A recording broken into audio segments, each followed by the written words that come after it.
Welcome. And we are back here at TSF Entertainment. Back for another episode and joined by none other than the big bro Retro CG himself. What's good, bro? How you doing today? I'm hanging in there yourself. I'm all right. I'm rocking it. I'm rocking it. All right, so So we before are at episode 5. yep, episode 5. Episode 5. So it's Power Book 4 Force, Season 2, Episode 205, Crown Vic. All right. What did you think about the episode? At the beginning, I did not like this. It didn't get to like the middle near the end. So what where like it picked up. But if I had to rate it, maybe 7.5, 8 out of 10. It was it was it was closer to an 8 for me. It was closer to an 8 for me. So I would say this was a pretty good episode. Of course, there's a few gripes that I have about it, but overall, it was a pretty good episode. Yeah, there's some gripes I got. I got some gripes as well. All right, so we'll go ahead and hit you guys with that intro, and we'll be back, and we're gonna go ahead and break this thing down, talk about this thing.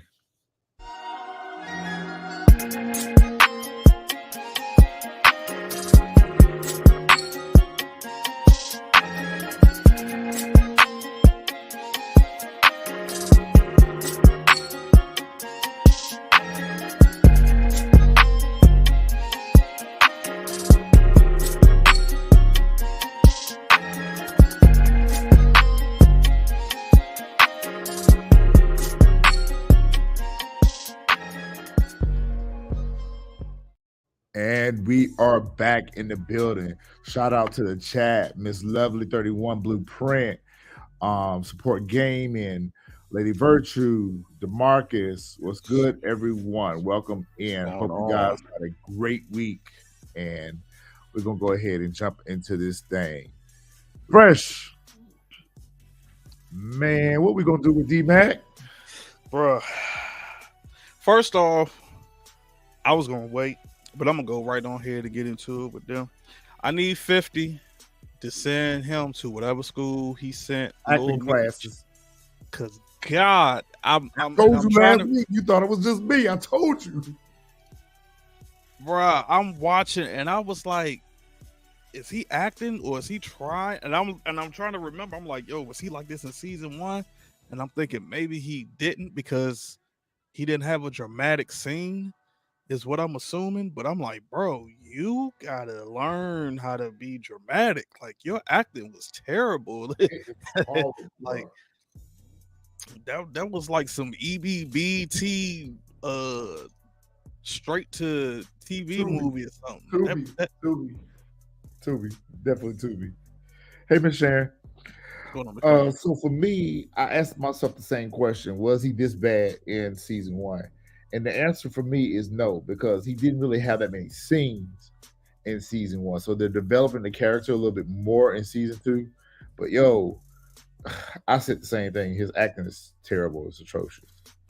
Atrocious. I was like, yo, I just kept cringing at the whole first scene. I just was like, yo, bro, please shut up, because I was like, you just making it worse and worse and worse. Uh, So the episode starts off with Tommy and D Mac back at the crib, and D Mac is freaking out because he just unalive Seamus, whatever. Just unalive the dirty cop. Now, my thing is, he was man enough, about that life enough to pull the trigger. Now you freaking out about it. It just seemed to be kind of like out of place for the character a little bit.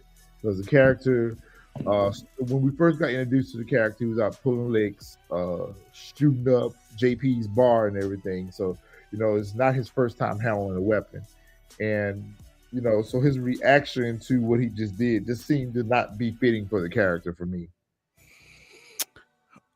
but I think though that was his first time unaliving somebody because of how like after he did it, like that's why Tommy kept saying like, "Give me the gun." He could tell he's never unalived somebody before, And then second, I think because he didn't know Seamus was a cop, so it was like I think, and I think that's where they're going with it.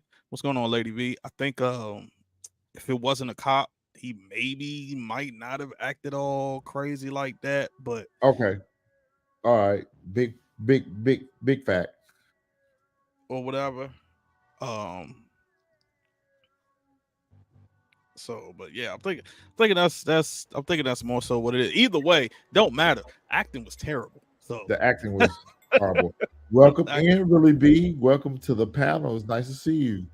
What's up? What's up, y'all? What's up? How what's you going on, doing? really be? All right, Really B. So we'll go ahead and circle back to you. What were your thoughts of the episode? Y'all. I'm be honest. I'm just having such a hard time getting into this season. I don't know why. I just am. So for me, the episode was. I mean, to me, it was just more the same. Honestly, just More the same. yeah. Uh, trust me, you know how I feel.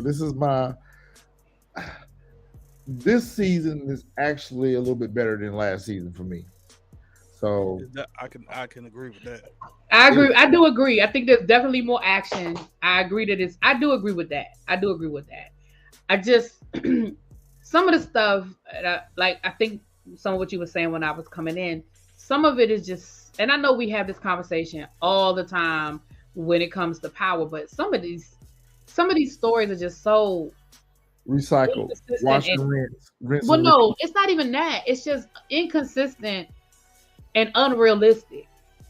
Like, that whole situation at the end of last week's episode with them in the car. Like, I don't know. Like, the police should have been able to solve that in 2 minutes.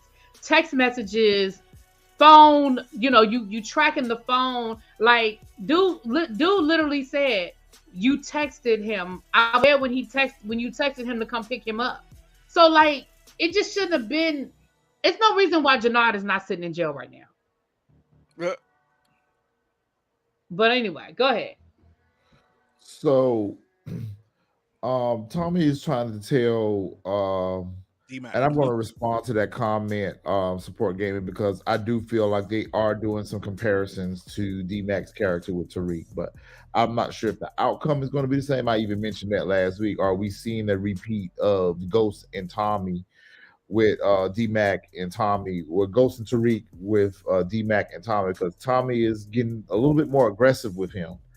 And basically, D-Mac is just not listening to what Tommy's telling him. In this scene right here, Tommy's telling him, listen, you just unalive a cop. You hot Yep. right now. You need to stay in the house. Don't go nowhere. Lay low. And he's still missing the point. He's thinking that he can walk around in these streets. You don't got shot. You don't unalive a cop. Like, you stole a gun. I mean, you're doing the most right now. You need to chill for a minute and just ride a Right. vibe house. But D-Mac ain't trying to hear all that. So I really do see some similarities with the two characters, because it's the same thing that Ghost was trying to do with Tariq, was to sit him still and not get him in this life. But D-Mac wants to be in this life, so we ultimately know what's going to end up happening with his character. Pretty much. But the Pretty thing much. is, but D-Mac was already in this life, so some stuff I feel like you should know. Like, you didn't know that was a cop when you did it, but once they told you, you should have been like, you understand how serious this is, And what needs to happen next? right? Like, you got to sit your tail down somewhere because you were in the life. Like, we met you in the streets. What's up, Xavier? Yeah, but I think at that point, like he was in the street, but I don't think he was in it deep. He was probably like a little corner boy or something, just like But a and corner boy understands that when you unalive a cop, this, you know what I'm saying? Even a corner that's boy true. understand that. That's There's true. levels to this. And look, like I said, going back to, he was shooting up JP Barr. Yeah. So I mean, come on. This ain't his first time handling a weapon. This ain't his first time being in these streets. But D Mac is a little slow, Xavier. I agree with you on that. He's not the sharpest knife in the drawer. He's probably that dullest butter knife that's set at the back of the utensils in the drawer. Jenard is down bad. And we need to take up a GoFundMe to get him to rehab. Jenard is down bad. He That needs man some down help. bad, bro. He down Like real bad. I real don't. Yeah, bad. Jenard. I don't understand how he makes it out this season. I'm thinking You he know what won't. really be? I was thinking the same thing. I don't think he makes it this season. I don't think he makes it. I don't think he makes it. I don't I think he do. makes it to episode 10. To be quite honest with you, Yeah, I'll be that's what I'm shocked. saying. Yeah, I will be completely shocked if he makes it all the way to the end of this season. yeah, because I mean, the moves he making are just reckless. They're not even stupid. They're just reckless. Right. Like he so got in this scene right here, he's talking to his workers, and basically he telling his workers to stay loyal, stay down, ride with me. But the workers are telling him he was basically telling the workers to go pull up on Yo-Yo and try to see if you can secure 2 bricks from Yo-Yo for the re-up. And the workers are telling him, like, listen, Yo-Yo ain't got time for you right now. Like, he heard that you on your shit. He don't do business with people who getting high off their own supply. Like, you down bad in these streets, Jenard. Everybody know you owe everybody. They know that Miguel not working with you. They know you owe the serves. Like, yo, you gotta make some shake something, or we out. That's basically what the workers were telling him. He begging for them to stay down. He about to ride this thing out, to stay loyal, whatever. But the boys looking at him twisted, like, yo, we can't keep fucking with you, Jenard, because you fucking with our name in the streets. yeah, I could tell his and I forgot the guy's name. His right hand man. I could tell he kind of he's feeling it where like yo he's like super duper close to either leaving or I got a theory that he might be the one that unalive Jenard before the I was season. thinking that too. He might be the one to drop him. Yeah, Boy, he's pay trying no he's bills. trying to You stay right, loyal. Ziggy. He's trying to stay loyal, but Jenard ain't making it easy. He making it real, and I want to give say he making it real hard for anybody to stay loyal to him because the way he moving, especially this episode, that dumb shit he did with Manny, like the way you Oh, moving, that was crazy as hell. and then everybody seen you, so like you ain't even try to do it inconspicuous. You just At yeah. all. D Mac is related to Z Cross. Xavier said Jenard need to go apply for work at McDonald's. I agree. Raheem, that's his name. Raheem. Fresh, his name Raheem. So we see Diamond is at the cafe that he always goes to, and the cafe owner is telling him that I'm short staffed today. So it's gonna be a minute before you can get your order. He was like, "Don't worry about it. Take some coffee." And then the cafe owner goes on to tell him that Big Sid, which we later on learn in this episode is his father, is in hospice. He's in palliative care. That you need to go see him. And Diamond's like, "We ain't got no business." So, and then a random shootout ensued at the cafe diner. Some people get hit, and we learn that it's Jenard's old crew. Right. Came in and shot up the place or whatever, and a dude got hit. In this scene right here, Diamond's acting was terrible. Somebody call the ambulance. His acting was terrible. In Nah, it this it was it was horrible too. And I was oh, like, yo, like another one that need to go to But can I ask a acting question? school. And maybe I'm getting it mixed up with Raising Canaan, with the Donna and Raising Canaan. But I thought last year, Diamonds, when he would meet the girl there last year, I thought in one of their conversations, he told her that place was like off limits, that pop, because then he called them pops or something. I could be getting this mixed up with Raising Canaan, because I want to say we talked about the fact that was parallel, but am I just getting it mixed up with Raising Canaan that the cafe is off limits? Because yes, I you are. thought that's why he felt comfortable going there last year, because the cafe was supposed to be off limits. I know that the cafe in Raising Canaan is Switzerland. I don't know if they spoke to that Okay, I might endpoint, just be getting it mixed up then. but you Nah, right. Bro. I believe it is. I believe it is off limits, but that's oh, but you know what? Never mind. My theory's gone out the window because I was about to say that was get back for Blow X, but never mind. I forgot. Jenard said he was the one who did it last episode, so never mind. My theory's gone out the window. But it's retaliation, is what it is.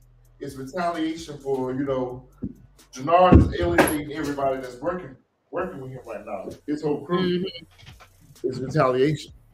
Is the way I took it. But somebody gets hit. A couple people get hit in the scene, whatever. They came in, they sprayed up the place or whatever. So we see Maria is at the hospital texting Tommy, love sick over Tommy. I can't stop thinking about you. And I just keep telling myself, this ain't what we think this is. This feels like a setup. That's what I was thinking too, Xavier, that it was a retaliation over Chewie. Oh, okay. Okay. For Chewie. Yep, you're right about that one. If it ain't retaliation over Chewie, it might be retaliation over Little K. Them boys left there that he got the fight with last week. They left there like basically telling Jenard that they were gonna see him. So, but I would think they would go after Jenard and not Diamond. But I guess they see that all as they family. So okay, yeah. So Maria is texting Tommy and homegirl that the nurse or her nurse friend coworker is basically like you that sprung over Dr. Kendall?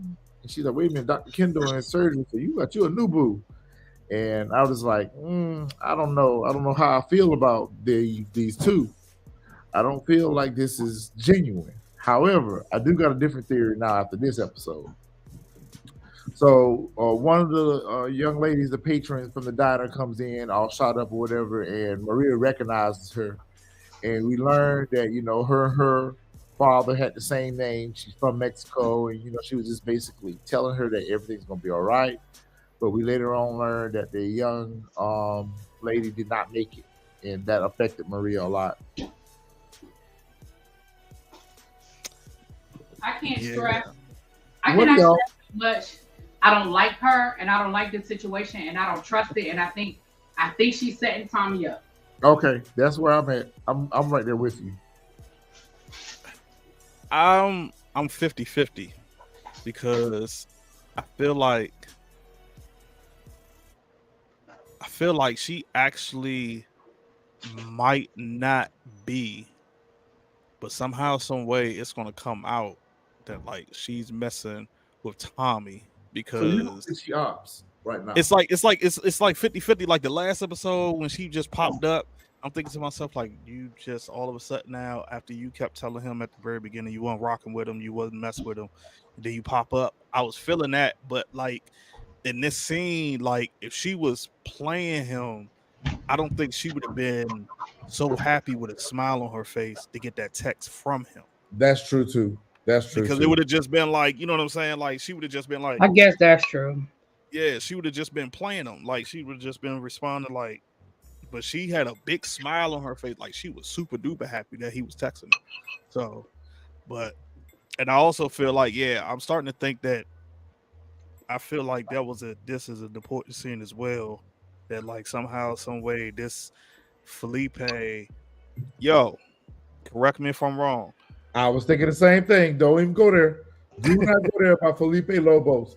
Do not go there because I said that last week. Wouldn't it be ironic that Lobos turned out to be related to them? They're descendants of Lobos. I already said that. Don't run me. It literally just popped in my head. I was like, wait a minute, hold up. I was thinking the same thing, bro. Same thing. But I got to pop up with that. Tommy pulled up on Diamond, and Diamond's at the shop where Tommy's kind of freaked out. He's like, I thought you got rid of Seamus and whatever. And Diamond's like, ain't nobody gonna find that body. He good. He taken care of. He a dirty cop. Ain't nobody gonna look for him. And Tommy's like, why are you so pressed? And Tommy's like, well, look at all the cops that's out here. And then that's when Diamond told him about Jenard's old crew coming in, spraying up the diner and everything. And then, they go ahead and have a conversation about King Kilo. Mm-hmm. That when he was locked up with King Kilo, they shopped around the ideal of having a coalition of all the mobs and the gangs, all working together, one unit, or whatever the case may be. And so Diamond feels like there's hope to resurrect that deal, but we're gonna have to give him something. And of course, Tommy ain't with it. Tommy Hot Boy, And Diamond makes a very good point. Going back to what we were saying, Diamond is playing the ghost role in this series right here, where he's thinking beyond sight. Where Tommy just want to be reactive to, any opposition whatsoever. He feel like the way to deal with that is to go take them out. He's like, dude, we can't keep starting all these wars. Like, we warring with everybody right now. Like, you've been dropping bodies since episode 1, bro. Chill.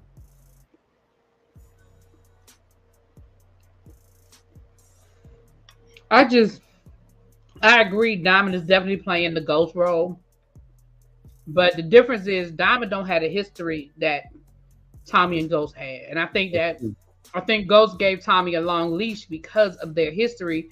Diamond doesn't have that reason, so I don't understand why Diamond allows Tommy to just do it ever. And run all over him. Talk to him any kind of way, son him any kind of way, just whatever. Lady V, the reason why, well, that's a very good question. And I'm just going to say that if that's the case, they may not even know who Tommy is. They may not even know the connection. Is because, I don't think that Lobos was, talking about every supplier that, he was doing business with in that sense. So it may not even be known. It may be just an afterthought, or it may be something that, it's just like what they did with book 2 and Dante and Mecca. They name dropped Lobos, but it really was no significance with that. We just learned that he was informing on Lobos. So I think if there is a connection, they're just going to make it a connection just to tie in the other show, just to be able to say that, oh yeah, these are descendants of Lobos. Because I don't think that they know who actually unalive Lobos. Because remember, the Jimenez took credit for it. So nobody really knows that Tommy and Ghost were the ones that unalived Felipe Lobos anyway, because the Jimenez took the credit for it. Mm. Yeah, they might not be his kids, but it could be that grandmother. That grandmother could have been they could be related through that grandmother. Because she's the one who seems to be running the show anyway. Yeah, the grandmother is definitely running things.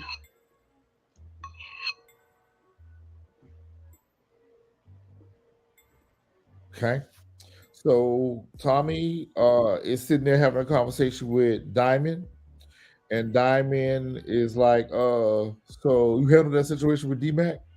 And he was like, yeah. That shit was funny. He was like, oh, you did? He was like, well, what you think that, what do you call that right there? And we see D-Mac out there on the block, back, not only out there on the block, but back in front of the shop. And he's talking to the Talking to the cop. police. What the hell?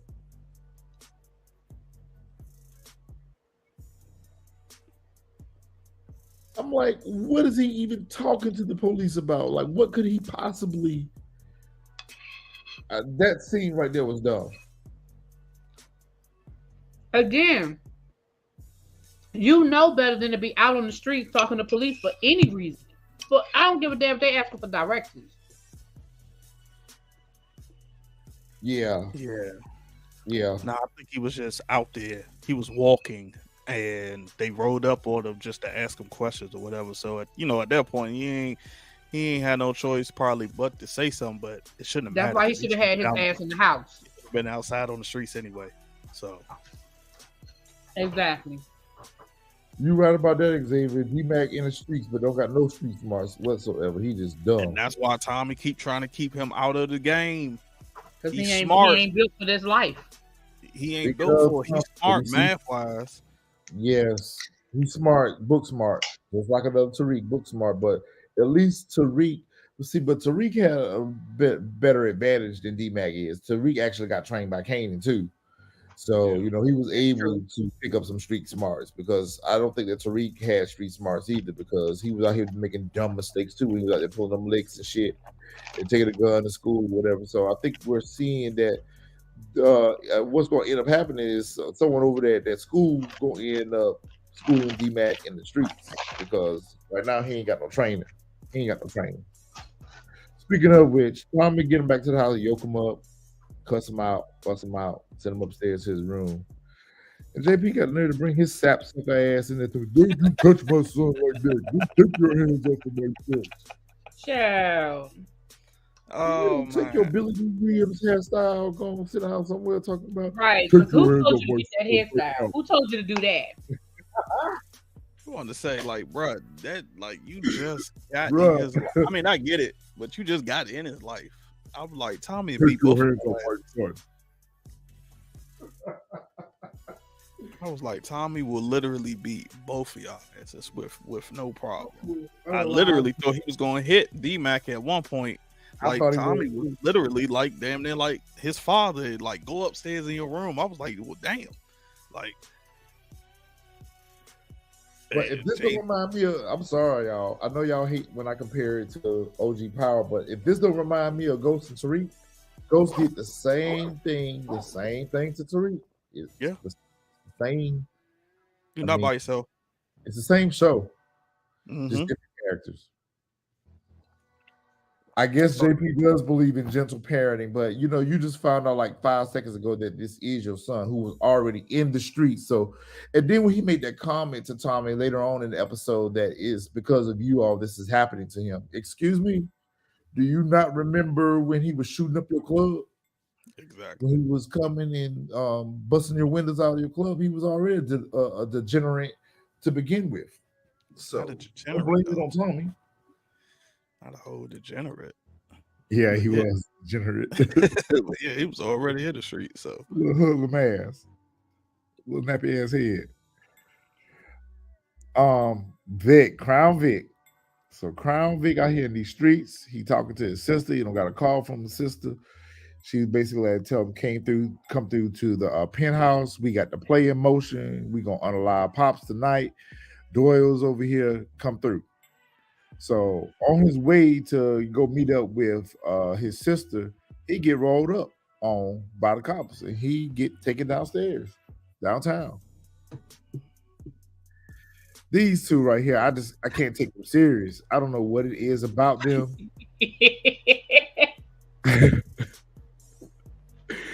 I can't take them serious, yo.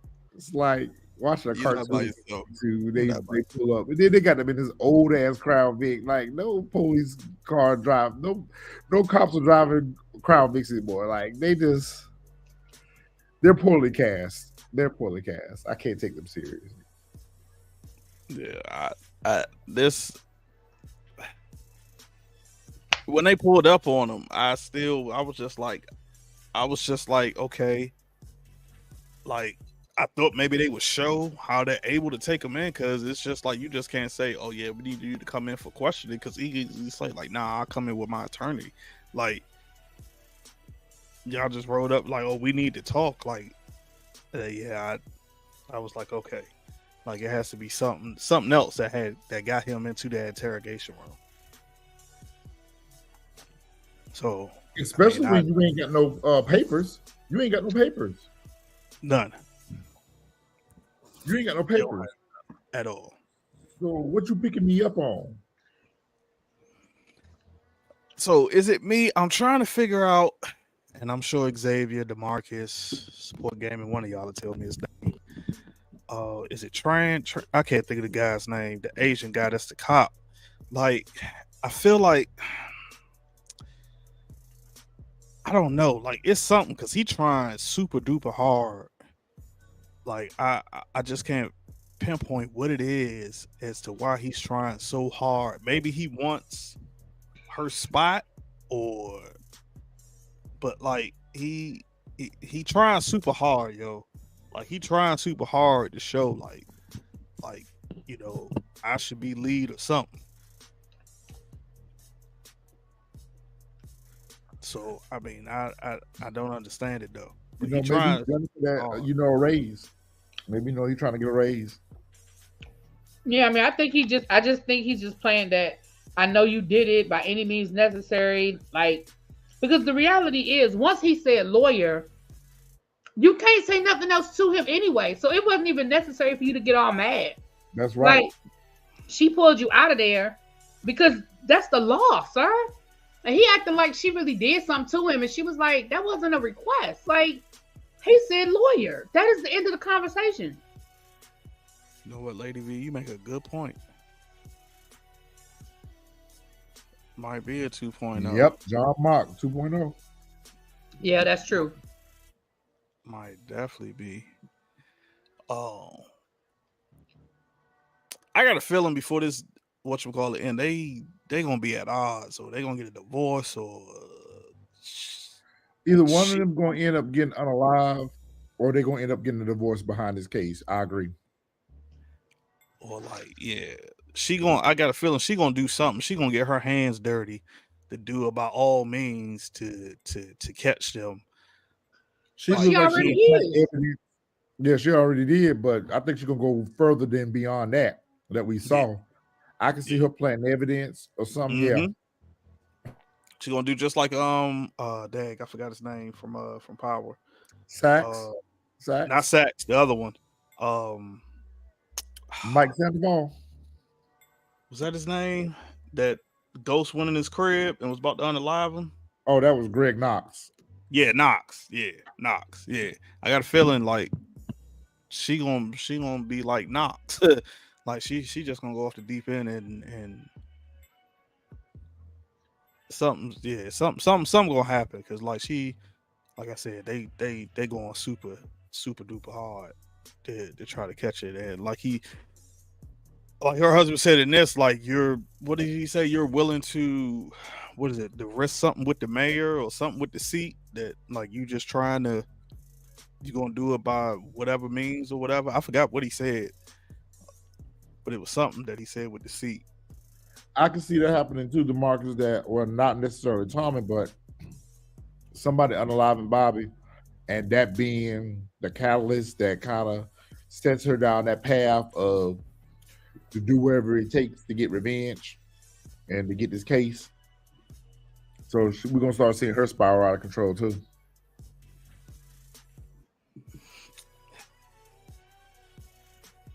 Oh boy.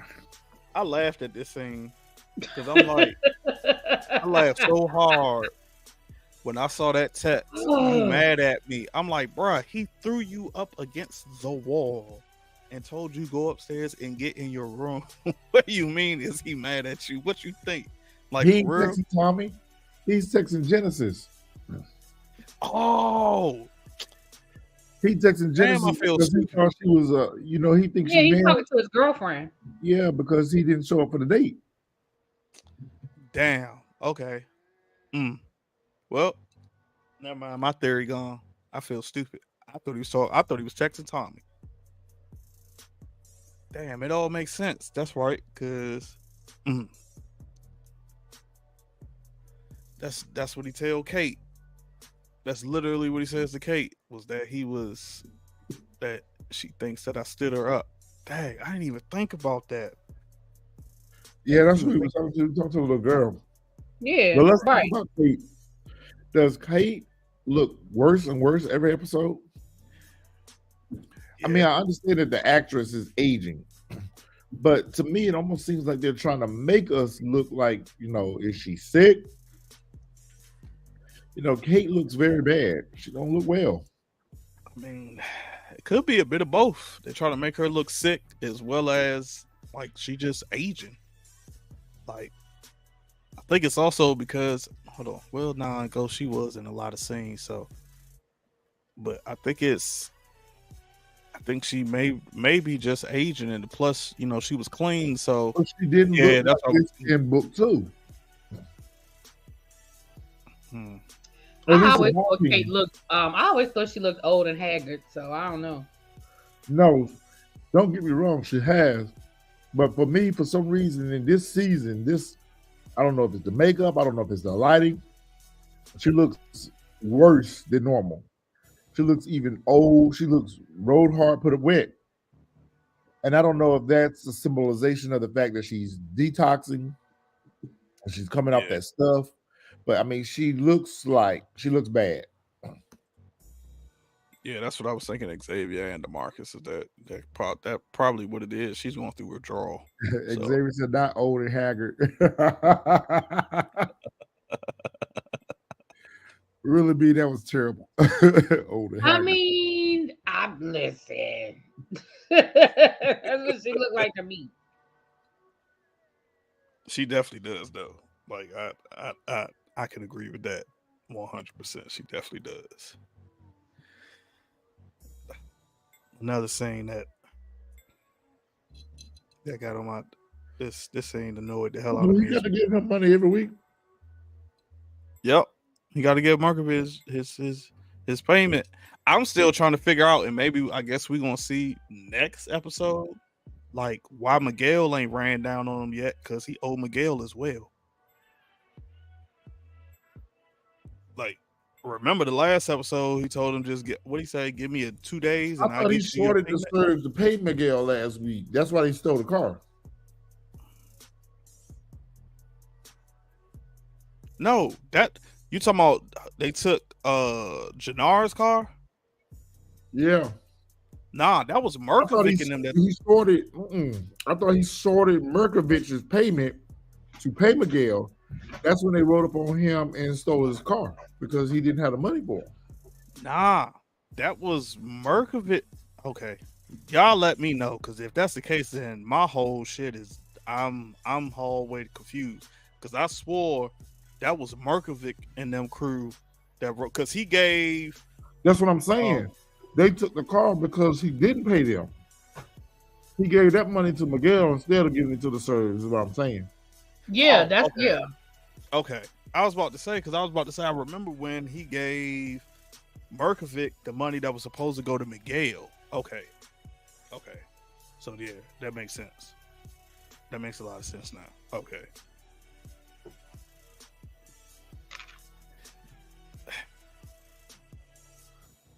I wish you would have got the clip where they showed him walking through the hood with his hand in his pocket, and everybody recognized him on sight. And he just pull up on, it looked like somebody that used to run with them or somebody that was cool with them. Manny, we don't know too much about the character. Yeah, but this was so ridiculous. I mean, it was. And then him taking the chain and wearing it, and then act like, what you mean, this Manny chain? This my chain, bruh. The whole scene to me was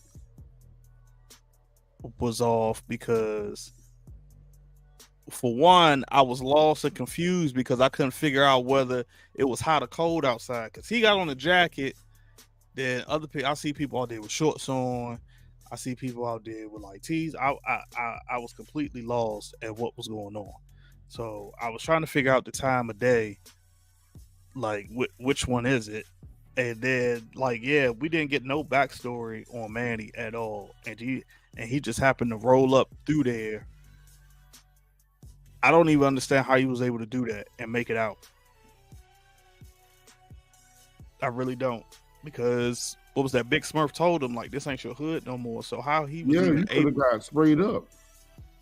I don't even. Yeah, that's what I'm saying. I don't even understand how he was able to even get in the car, rob her, take the work and the chain, and get out of there with nobody knowing.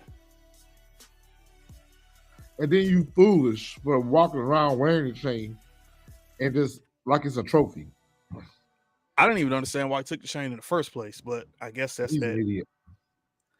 That's that narcotic. is all I could think of at that point. That's all I could think of at that point. So he gets back to his crew and hands off the work to them.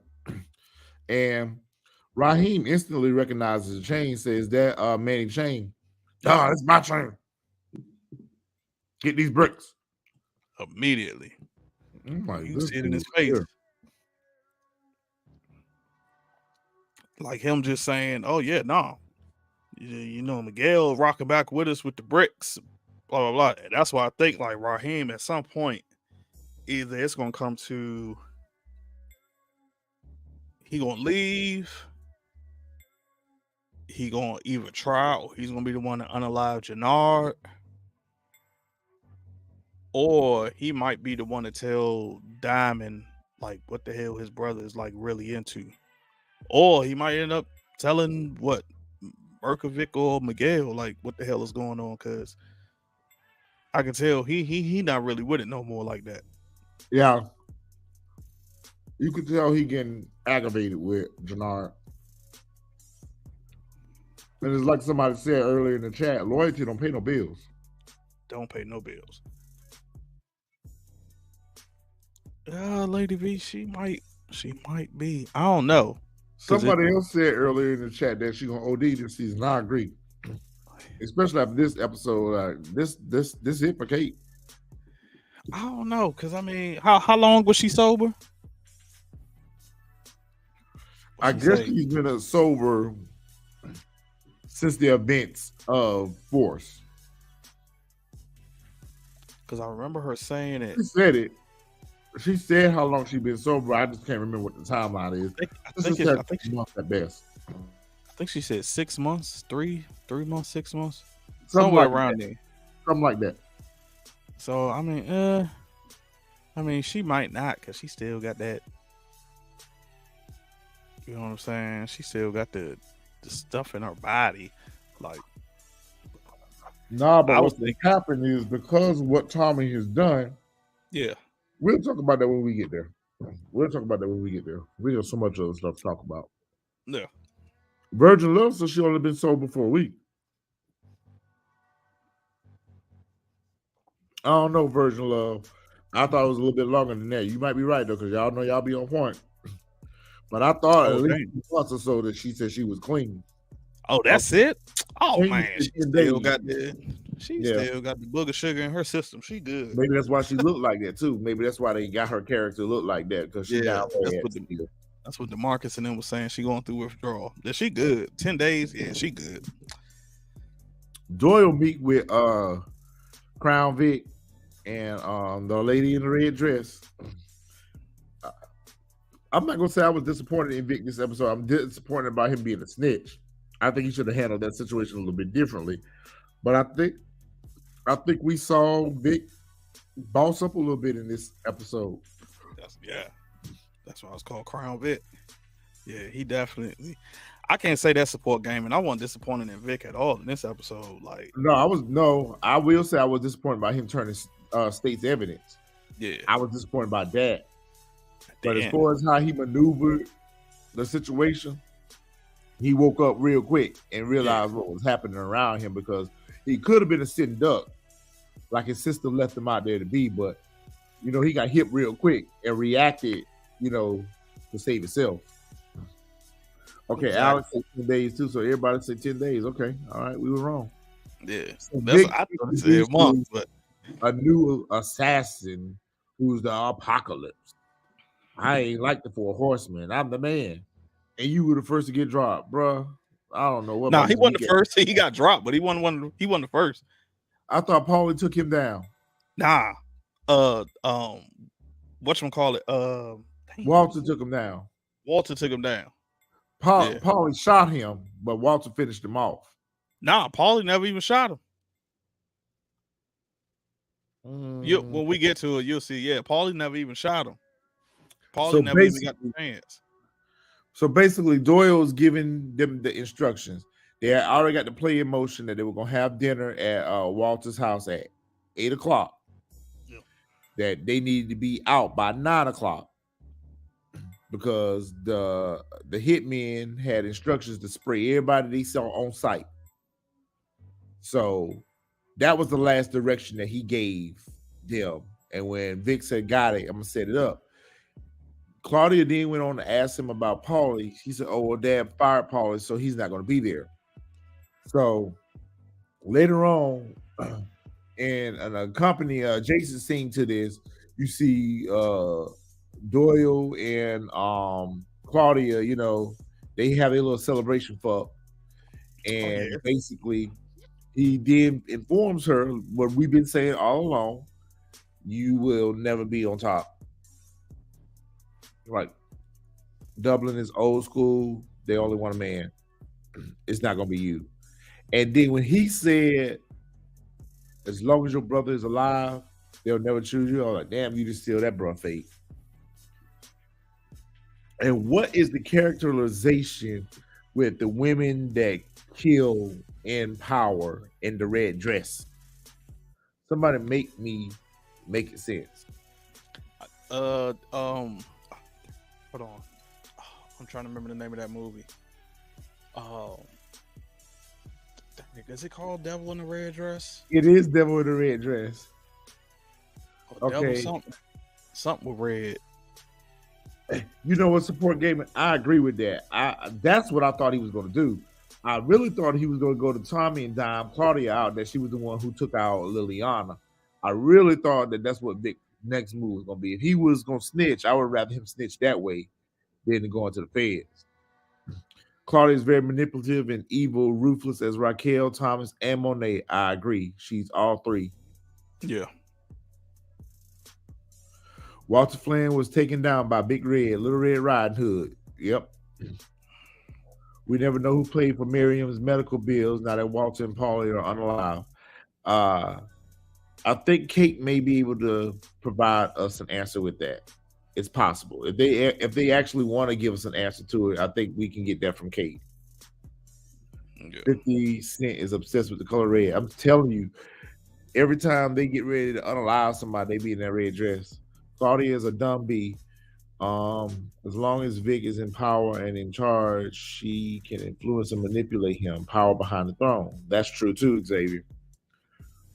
So we see Diamond back at the spot, trying to set the play up with King Kilo, and Tommy come over there, trying to be a third party to a conversation that he wasn't even included in, and snatch up the phone. No, we're not giving, because basically he wants half of the distro in the prison system, and I think that's a fair deal.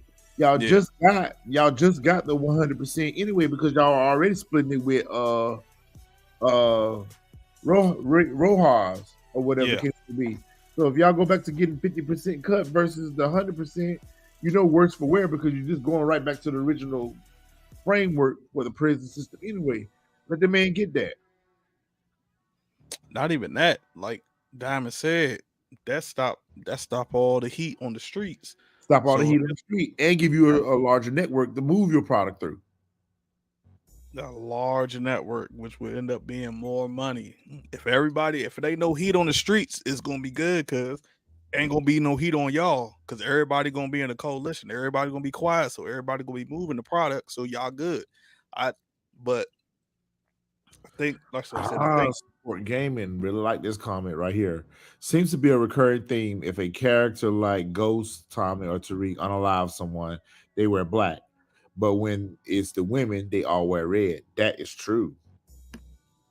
Well, Tommy always got on black, so we can't say that. He don't wear no other color but black. Black I was about to say, black everything. He don't wear nothing else but black. So Tommy snatched up the phone and hang up on the man. I'm like, really? So Diamond, you just gonna let him punk you like this on your phone? But I think that's why Diamond got him back. It was like, yo, if you can't handle D-Mac, then I have to do it. To let him know, I do like that. Hold on a minute. I do like that. I like that comeback. And that was a good clapback. Like, yeah.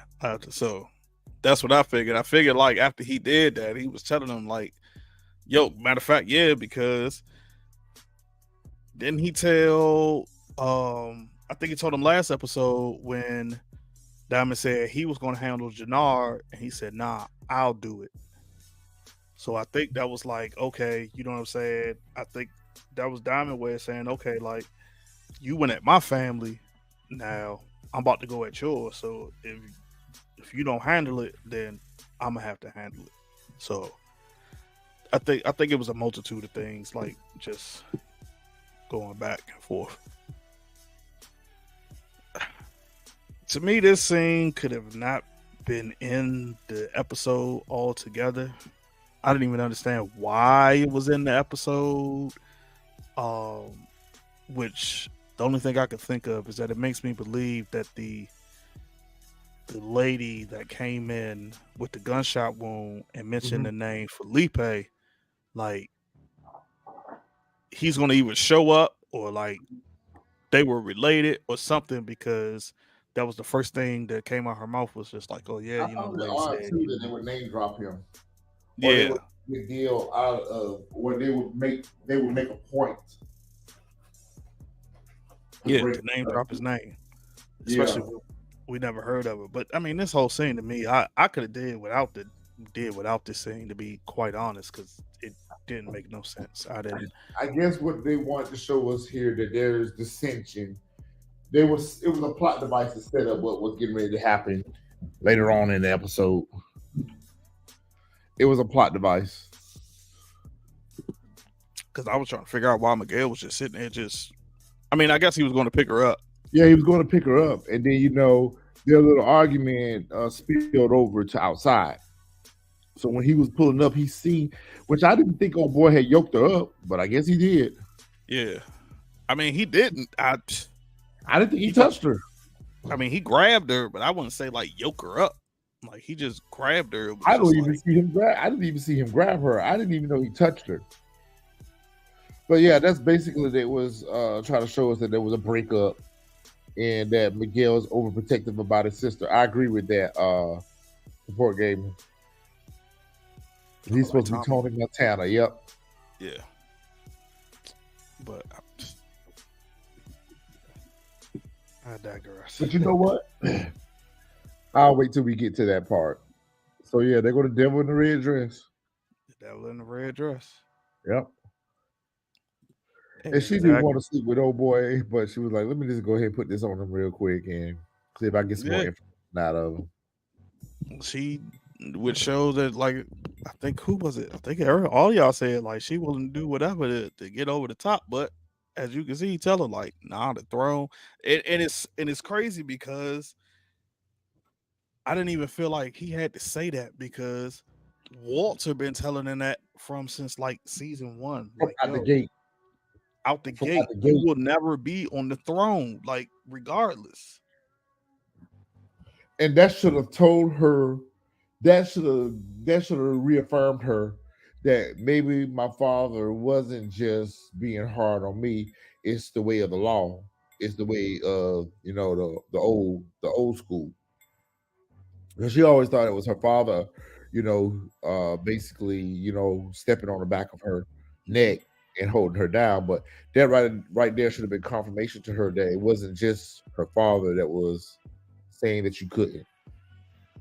Because I think even at one point, y'all could correct me if I'm wrong, I think even Paulie had mentioned it, or like kind of hinted around, like, yo, you will never be in charge. I think even Vic told her that as well. He kind of coerced her into having sex with him. I agree with that, Xavier. But she had already been doing it anyway. She was already doing Natasha. She was using sex to manipulate him for information anyway. So, bye-bye, Duffy. No more Duffy. P Valley. So, I don't even remember what was going on in this scene right here. Let me see. This was the scene where I don't remember. Oh yeah, the old dude told him to go see his dad. Yeah, go see his dad. I honestly, I didn't understand this because we had never even heard of Big Sid until this episode. There was very vague references to the character, or actually, he wasn't mentioned by name. It was just vague references mentioned of their father and how they had a strained relationship with their father. That's all we got out of that. Yeah. But it wasn't until this episode we actually got a name for the father. Yeah, and that's why I was just like, I didn't understand it, because I was like, how y'all bringing him in? And in the same episode, he passes away. So it was just like, yeah, I don't know about this his best acting support gaming, but he had some good moments in this episode, but there was also some scenes where he was just kind of like whack with it. Yeah, I agree, Xavier. They introduced him too late. Like, we should have got introduced to him at the top part of the season at least introduced to the fact that he was in hospice. So that would allow Diamond and Jenard both to have went and seen him multiple times before he ultimately ended up being alive. Or at least could have got him at the end of last season. Something. Like, they just wrote him in and he popped up. Oh yeah, your father's in hospice. And I was like, because I kept trying to figure out who Big Sid was. I didn't even put two and two together that was their father. But again, in this they do it a little bit more subtle in the other shows, but in this one over here, the plot devices are very obvious. That's all this was. It was a plot device for us to get Jenard and Diamond back together. That's all the purpose of that Uh, character was for. and that's exactly what Alex Minaj said. How to get Jenard and Diamond to reunite. It was a quick Yeah, segue. that's all that was. It was a plot device, and I hate it when they do that. Y'all could have did.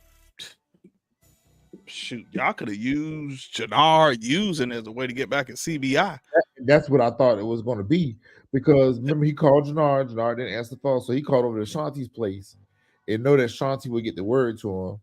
Of course, she does get the word to him, and it was just kind of like I don't know her approach to him when she was like, "What's up, Jay? You on that shit?" Like, huh?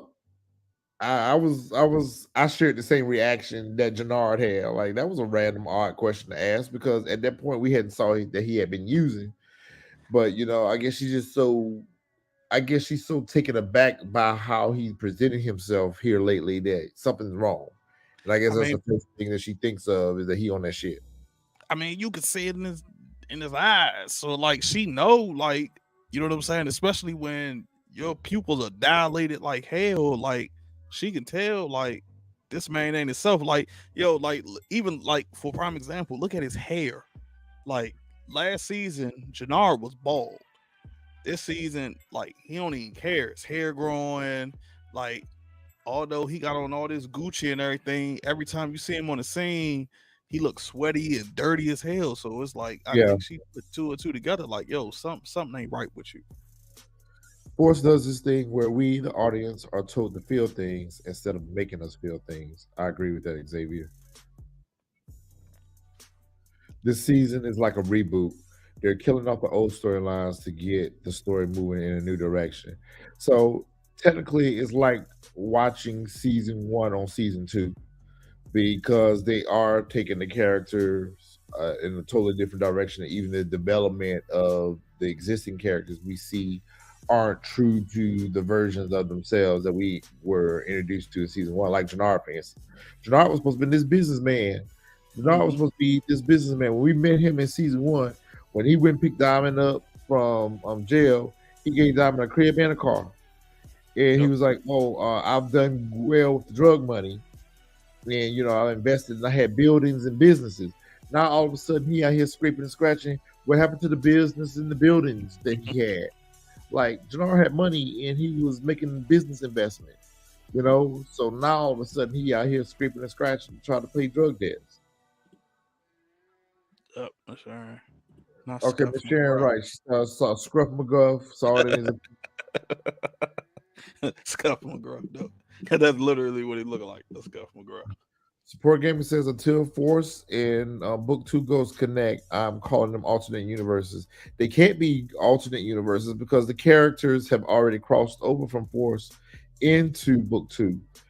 Hmm. And they let you know that they're set in the same roundabout timeline. When Tommy made that comment to Tasha, just that Yep. one comment he made to Tasha about, I have a family back in Chicago, I have a brother, I have a nephew, it's set on the same course.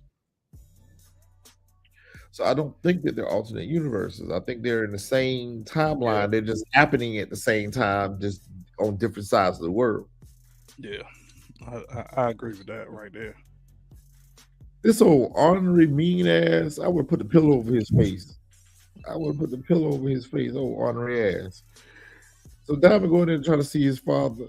Yeah, I'm sorry. He was ornery. He was.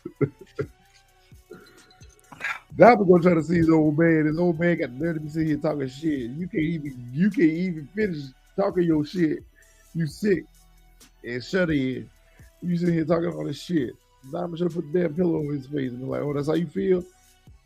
He went You in know, on Diamond. He basically told Diamond, "He ain't shit. You ain't never gonna be shit. You ain't never was shit. And anything you ever think about ain't shit. So, like, get out of here. I don't want to see you." He was like, "Yeah, I left you." He's like, but why do you think that he was? He kind of explained it later on. But why do you yeah. think he was so hard on David? I don't know, man. I think maybe I mean, I think maybe because, like he said, he realized he didn't need him. He didn't need Diamond. Like, I mean, well, no, reverse. Diamond didn't need him. So he was like, okay, well, since you don't need me and you a man, then, I'm going to be tough on you. Then Jenard, where, like, Jenard was the one who needed him. Or it could have been And turned possibly out he the just saw worst. himself. And turned out to be the worst. There's always be that child that you put on that pedestal that don't do no wrong, be the Mhm. one that be the biggest disappointment. And that's what Jenard is. Jenard is a whole crackhead. He screwed up his baseball career. He out here owe everybody in the streets. He on that stuff. He robbing and stealing. Yeah. And we didn't care. And see, he made a biggest mistake right there. Because that was his opportunity to go in and make whatever peace he needed to make with his father. But because he saw his brother in there, he was scared. He ran away. I just I can't believe really wanted him to have that that moment chain on. with his father. That's what got me. I was like, bro, why do you still have that chain on when everybody in the hood knows that's Shorty's chain? And you took it. So you have it on. She might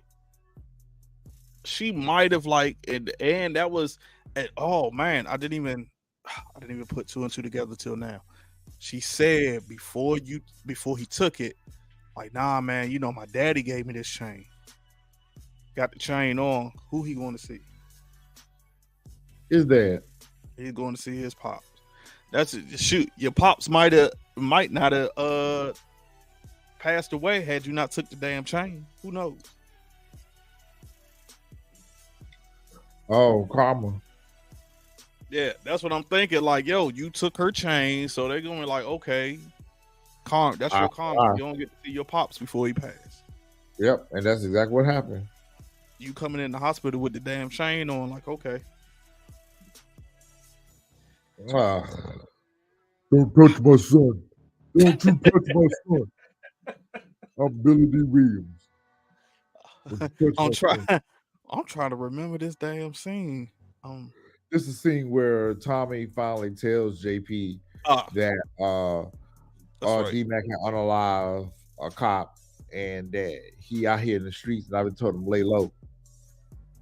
And then that's when JP got the nerve to fix his mouth to say, "This is all your fault. You made him like this." No. I wanted Tommy to put hands on him, though. I really did. I wanted Tommy to just snuff him one good time. Like, get out my face.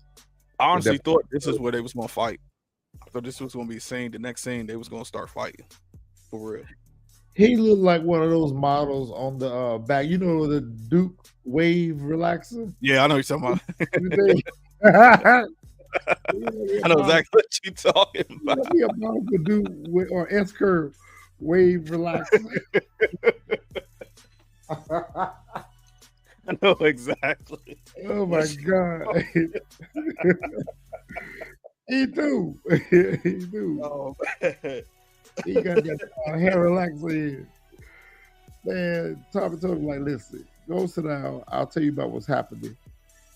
But right now, you need to get about my face because we got to figure out what to do by D-Mac. So he texts Big Smurf.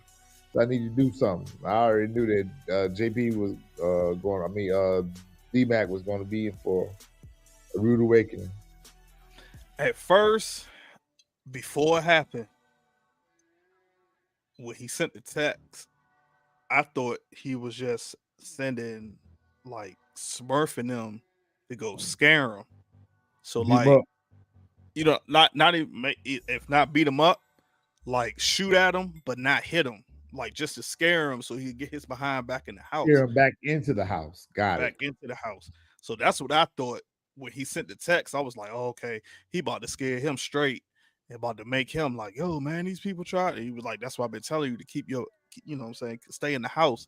So when it happened, when the thing happened, I said, oh, that caught me off guard because I wasn't saying that. I thought he was just doing it to set him up so he could keep his behind in the house. This old tramp stamp right here. So this is when she finds out that Dublin is moving the hit up about 30 minutes. And Doyle clearly went to her and told her she needed to let her brother know that he needed to get out at before 8:30. That it was Mm-hmm. coming to spring place up at 8:30. And she picked the phone up to go call her brother. But then in the conversation, she learns that Paulie is there, the daddy's there, and the brother is there. The light bulb clicked in her head then. I can get rid of 3 birds with 1 stone. She's like, oh, I was just calling to make sure everything was okay. See you later. Bye. I'm like, if that ain't messed up right there, your own sister. I think that's about worse, just as bad, worse than Tariq. Well, I ain't gonna say worse than Tariq pulling the trigger on Ghost, but that's up there. Yeah. And I instantly thought Rock is going to do the same thing with one of her brothers too. It's probably going to be Lulu. Yeah, it's probably going to be. Excuse me. It probably is going to be Lulu. It was weird because at the same time, I kind of wanted it. Claudia got an elderly hairstyle. I kind of wanted it to happen to where, like, yo, either Vic did get unalived or they thought he was unalived, and then she tries to take over, and again, yet still, she's not able to take over. Like, so really, yep, that would have been more. So really, you still didn't accomplish what you wanted to accomplish because Vic is still alive. So in other words, you still not gonna take over. Nope. So Paulie and Walter, they don't made up, and they get ready to have a nice dinner. They have their last cup of sherry before they get unalive. And Vic come in, and they heard gunshots, and I was like, "Why are they shooting already? Unless it was one of the guards that they shot." That's what I figured it was. I figured it was the guards. But see, the other thing about it, what I did not get, and this whole thing annoyed me because I'm like, yo, the dude said what he said, he the apocalypse. So I was like, okay, you the apocalypse. But I'm like, yo, if you trying to roll up on somebody, you don't let it be known. So you're trying to tell me none of you or none of your crew had silencers. Because that would have been the best way to come in because they would have never seen it coming. So it's basically like, okay, you shot, so now you made the noise, so now they know you coming and they have time to react. Where like you could have just picked them and off. Prepare. They did.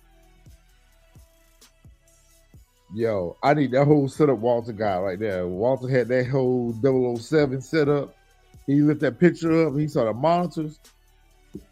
He's like, oh, word? Y'all finna come and see me at my house? All right. I thought they were getting ready to go into some kind of secret bunker or something. I thought they were going to go into. Too. He opened up that weapon room. I did too. I said, oh, they get ready to go on the ground. They finna go on the ground. Excuse me, my bad, bro. I said, they finna go underground and blow the whole mansion up. I was like, yo, I just knew that Walter had something on. I really thought it was Walter was going to be able to get away. That Walter had like a plan for this. Like anybody trying to infiltrate his house, he was going to have a way out. He had tunnels up under the house, and that he was going to lay low, and they were going to all think that he was dead. But that didn't play out the way we thought it. They all are weapon up, and Vic tries to ask Paulie, "Why are you going to go help my dad? He treats you like shit." He was like, "Because we family." He's like, "I do the same thing for you." And then I think that's in that moment, Vic realized that he needed to stand for his family. So he got him some weapons too. But I knew it. I said, this ain't going to end well. I knew this wasn't going to end well. Paulie, you supposed to be the number one rider. You the number one stunner, and you the first one that dropped. And see, that is old boy that shot at Paulie. But he didn't shoot him at first. He's the one who unalived him though, because Paulie was still alive. And then before he unalives him, Paulie says, what he said, I think he says, okay, let's go. And then that's when he hit him with 2 in the chest, and Paulie falls in the pool. But he never got a chance. Paulie never got a chance to shoot back at the apocalypse, because by that point, after the other ones that shot at him, he had already dropped the guns. But before we move forward, the weapon scene pissed me off because you got this whole big weapon room and y'all are going out there fighting with pistols. With Y'all ain't handguns. got, even Yep, with though handguns. Walter had the sawed off, I'm like, bro, y'all gonna tell me y'all don't have no type of assault rifles in there? Y'all don't have no bulletproof vests, nothing. Y'all just going out there with like 2 Berettas apiece and just going Glocks and just going to shoot at whoever is there. Talking about hand me 2 clips. I'm like, Sure, bro, that would have been all the Queen's men and Madam. She would have went out there with a missile launcher. She went out there with a missile launcher and grenades. Yo, I thought the same thing, bro. I was like, yo, why are they going out here with? They got a whole team of assassins that's getting ready to come and spray the place up with assault rifles. And Walter, I guess that's his weapon of choice is a sawed-off shotgun. off. He worked it. He worked it. He did his work with that sawed-off shotgun. He did his Which work in with real that. life, But I was thinking to myself, couldn't hit Vic, them. y'all should have went ahead and got the assault rifles out. Yeah, in real life, he wouldn't have hit neither one of those dudes that hit him because they was too far away. A shotgun is made for up close. They had a good Close range. Yep. feet.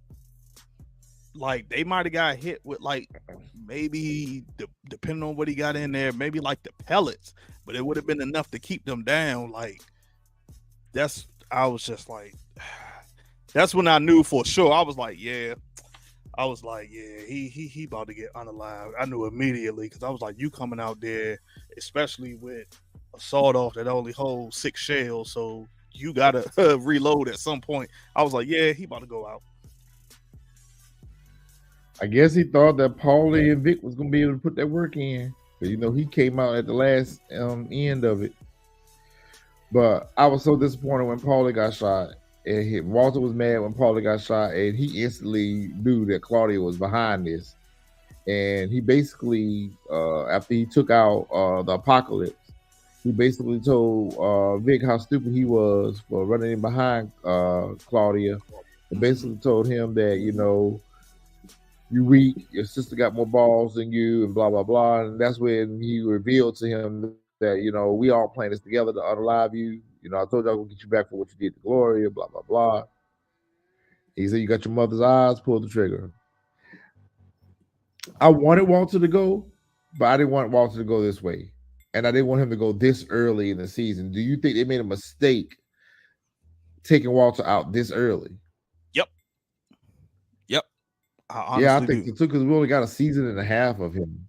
Yeah, they took him out way too early. I felt like they could at least made his character go to at least the end of the second season. But I kind of figured like he was going to go because they were already introducing Miguel. So I figured like he was going to be the new Kingpin, but I still feel like it's too early in the season, and his unaliving should have been done like later on down the line in the season. Like Walter just went out too early, or whatever. And also, which has nothing to do with this, but I just realized because I remember Retro, you kept saying like how you couldn't understand Walter. Come to find, and which I realized, I think it was yesterday, day before. That's literally how he talks, because that's the guy from All About the Benjamins. Same dude.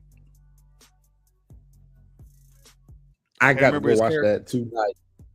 I can't remember his character's name. I can't remember his character name in All About the Benjamins, but he has the exact same accent. It's the same dude, except for just now. Don't get me wrong, Xavier. I'm right. You're right. He should have been gone, but I would have rather him died from the cancer than for them to recycle this story. I am tired of children killing parents in power. This is not a surprise to us. This don't come as a surprise to us anymore. A plot twist would have been having Paulie to be the one to do it. That would have been a better plot twist. I'm just tired of the kids always being the one to unallow the parent. It's not interesting to me anymore. It's bad writing. It's easy, cheap writing, because we're recycling the same premise that we are recycled in 3 other shows now already. And then what makes it so bad is they could have used this as this season's cliffhanger. but we don't know what happened to him. Could have used him easy. Could have used him. Could have used it where we don't know if he got unalived. Because honestly, in this scene, I thought maybe Vic wasn't going to do it, and he was just going to shoot. But we never saw if Walter actually got unalived. I just thought they was going to show him shooting, and then he was going to walk off, and that was going to be it.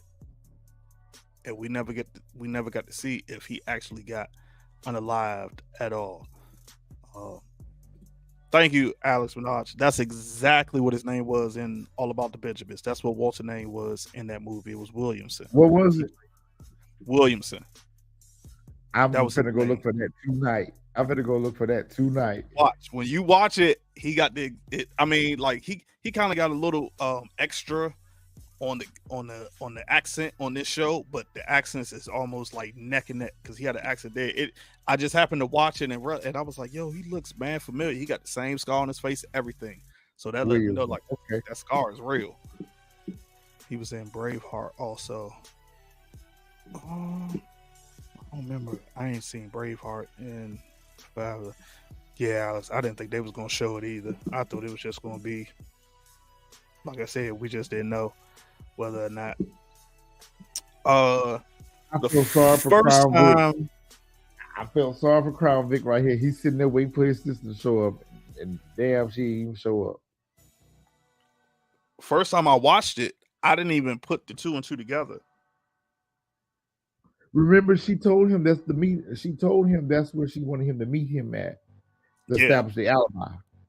When I watched it the second time, then that's when I said, "Oh, that's where." And then I was like, "That's how he figured out." It was her. She set him up for the. Yep. She set him up. I was like, It all makes sense now. If she was smart, she would have showed up there anyway. Mm-hmm. Just to see if Vic showed up. But I think she was banking on. Yeah, she thought she had this thing licked. So yeah, I think that's all it was. She was just banking on it already happened. And he came to the realization right then that my sister played me. Yep. Because I mean, you can see both of them panicking. Like, have you heard anything? Have you heard anything? And I was trying to figure out what Claudia was looking up, because like what she was looking up didn't match with like what she was looking to try to see if he had made the news yet. That's what she was trying to look to see how many casualties it was. Basically, she was looking to see if it had broken. They were going to say how many casualties it was. Okay. What's going on, Miss Honey? Oh, they said he was in Sons of Anarchy too. I was about to say I never got through that, so he probably was. Yeah, he probably was. I think, well, Vic knew right then and there anyway. I think her unaliving Doyle's going to come back to haunt. Maybe both of them. Why you say that? Because remember, he was the middleman for Dublin. So it's like, okay, the apocalypse got taken out. You know, Walter's gone, everybody's gone, but their middleman is gone. So they're gonna be wondering, like, yo, who took out Doyle? Who took out the middleman? Because he was the middleman for Dublin. So I think at some point Dublin might show back up, and now since Vic and Claudia is alive, they might be the ones that's getting hunted. Because like you said, he was the middleman, and she just unalived him out of nowhere. This right here, when I saw his face, I was like, oh yeah, Vic knows. I wanted him to choke her, snap her neck, do something to her, push her out the window, do something to her. I want him to do something to her so bad. He didn't do nothing. Nah, Alex, that's the Serbs. That's not Dublin. That's the Serbs. That's Jenard owes the Serbs and Miguel. It's not And it's you know not what, doubling. support gaming? That's a good point too. She might drop a dime on her brother, saying her brother was the one that took out Brendan. That's that would not surprise me. It would not surprise me at all, because she willing to do. But like I said, she's so stupid. Like I still think you're gonna do all of this, and you still not gonna take over the organization. This scene pissed me off so bad. Man, I was so worried about him in this scene, bro. I thought something was getting ready to happen to him. I knew nothing wasn't gonna happen to him. I But thought the he was getting scene, ready to get robbed. the scene pissed me off so bad. Like so bad. Because I was like, first, okay, I was like, you down bad. Oh wow! Before we go further, that is a very good plot twist, Virgin Love. That she pregnant with Doyle's child. Claudia gonna be pregnant. Watch. That's a good. Yeah. Miss Honey Ain't said, no, "Hey, no, hey, Miss Honey, you need to get up here with us, Miss Honey. Ain't nobody scared of devil, and we ain't got no. They ain't got no hitters. They showed on because everybody seeing they get dropped. they should. They Everybody should. be seeing. Janard is trans Everybody. becoming the new Everybody. Bubbles Sam, the crackhead. Yeah, he sure is. I was so But worried about him. Well, I was worried about him in this scene. this is the part that I did not understand. Lady V said something did happen to him. He let some stranger jab him with a needle. Right. I did not understand this, bro. I was like, yo, you trying to tell me you said, nah, I don't rock with no needles. I get it. You know, you sniff, so you high. But ain't no way in the world your conscience like wouldn't have told you not to stop that man.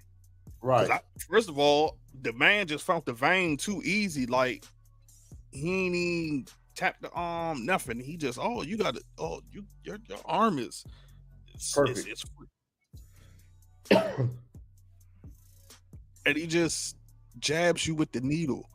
I was like, when little X came at you about sniffing, you went ham ASAP. But this dude come out with you the needle, you like, nah, we don't do no needles. And I was AOB. I was thinking the same thing. I was like, that dirty, nasty ass needle, yo. He gonna get sick off of it. dang, that could be a possibility. Like he gonna catch something. He gonna catch something. But I just ain't like this scene because it was just like, bro, like he ain't put up no fight. Like, dude, just basically just, oh yeah, just stick. And it just, and I was like, really, like you ain't. Another scene that could have been left out, I did not understand, and I still don't understand. But I also think this is gonna come back to haunt Miguel and them too. The Wire is a good show. So those of you who are watching that, that's a good watch. It's a slow watch, but it's a good watch. If you can make it past season 2, you're okay. Season 2 is the slowest watch for me with The Wire. That port stuff. But it was some great storytelling and setting you up for future seasons in season 2. But if you can make it past season 2, you'll be all right. But I guess this is just to show us, the audience, that Miguel is crazy by his sister. And you fuck with his sister, he gonna fuck with you. That's basically. Yeah. This man is a maniac. A total maniac. But like I said, I think it's gonna come back to haunt him though because, Well, when he took that man, the statue, and stabbed him hands, I was like, man, this man is psychotic. for But sure. it also sent me another message too, that even though him and Maria were having words or whatever the case may be, I think when she found out that her brother did that, that's going to turn her off completely to her brother. That's almost going to turn her against her brother because he living her life, choosing who she can be with, whatever. Like I don't think that she's going to react well to that. You know what? I didn't even think of that. I looked at it as it's about to turn up the heat on him because dude is a citizen. So if you think And for he's a one doctor. second, And it's just yeah, like what Xavier just said right here. You cannot assault a white person, a white man in your house, and think you gonna get away with it. Right, Xavier. Right. Facts. that's why I was like, this about to be their downfall right here. I was like, now they really about to turn up the heat because ain't nowhere in the world that man not gonna say nothing. He going to the cops. And guess what? That man stabbed him in both his hands. His hands are his tools. Mm-hmm. His hands is his job. So that man just lost his job and everything. Oh yeah. I bet you he got cameras. I bet you he got cameras in there. I have a question. What drug territory is not? That's Tommy's in them territory. Basically, if I think what was that episode 2? Yeah, I think it was episode 2. It was supposed to be the Serbs because Jenard gave it to them. I forgot he owed them or something, but But then Tommy took it. yeah, Tommy and Diamond took it back. That's why you see Big Smurf tell Jenard like, "What you doing around here? This ain't your turf no more, whatever." So you know what, Lady And V, the you right. reason I bet why you. they really let him walk out of there alive is because of who he was. He Diamond Brother. If he wasn't Diamond Brother, they would have sprayed him. Oh yeah, definitely for sure. He definitely would have got it.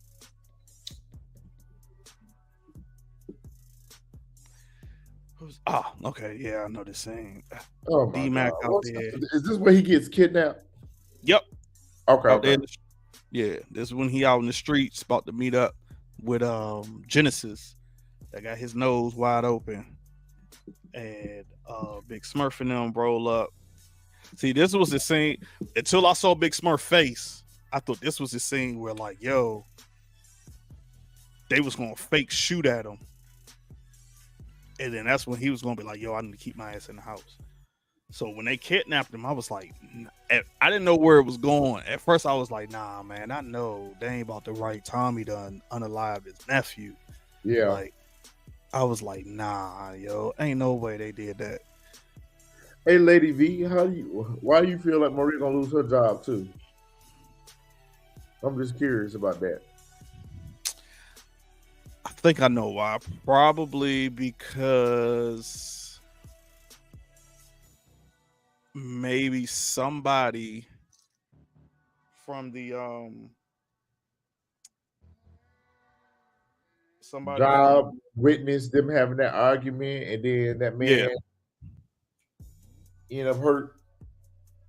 yeah, that's what I was thinking. Somebody's going to either that or knows that was her brother. Ah, okay, okay. So D Mac and Tommy are at the house. Tommy get the text from Smurf saying that the job is done, and so then him and Billy D Williams start to have a conversation and say, "We can't tell Kate about this." Why would they keep Kate in the dark about this, especially knowing that Kate is very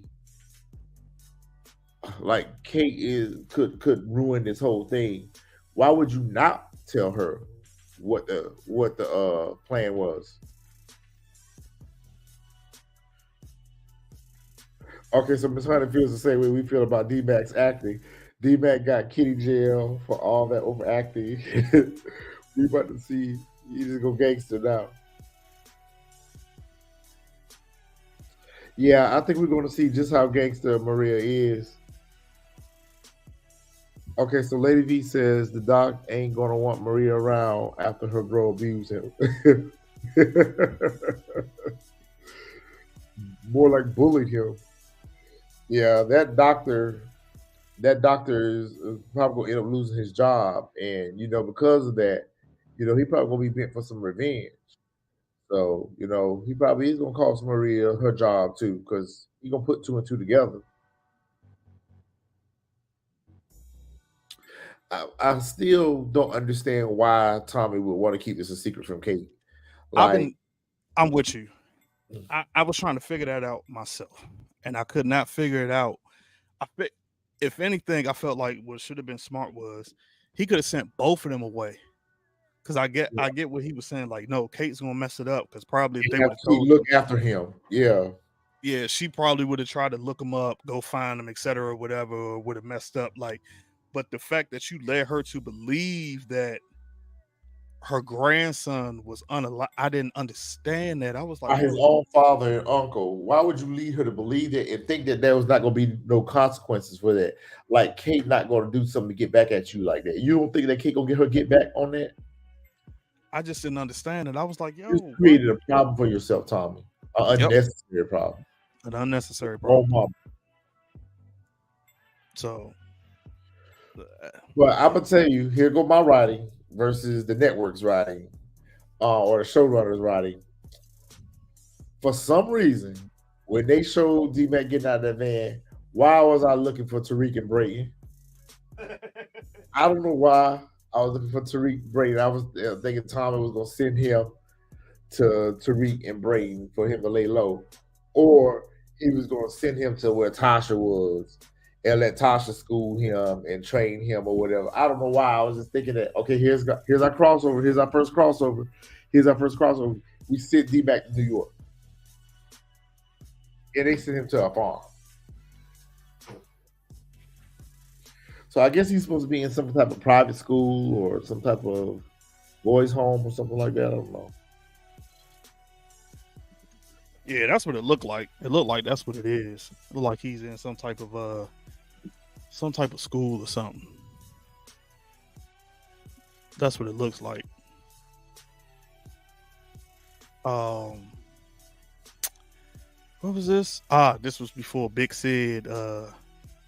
This is when him and Diamond, I guess, made their peace. Yeah, they made their peace, and he's telling Diamond all the stuff, and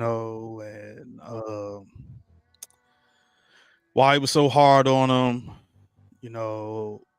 Jenard was his favorite, and Jenard was the good one. That's why he was there and whatnot for Jenard and not him because he didn't need him and whatever like that. But I felt like this was also another scene I felt like that could have been not used. Because like when I was trying to figure out like what was the purpose of Tommy being there? Yeah, what was the purpose of that? And I was guessing this was to show like Tommy, I guess, was trying to, I don't know, was trying to feel some type of sympathy or something. Or just trying to be a supportive friend is the way I took it. Because the way he said, if you need something, hit me up. I got you. And he was pointing right there. I was trying to figure that out, but I couldn't figure it out.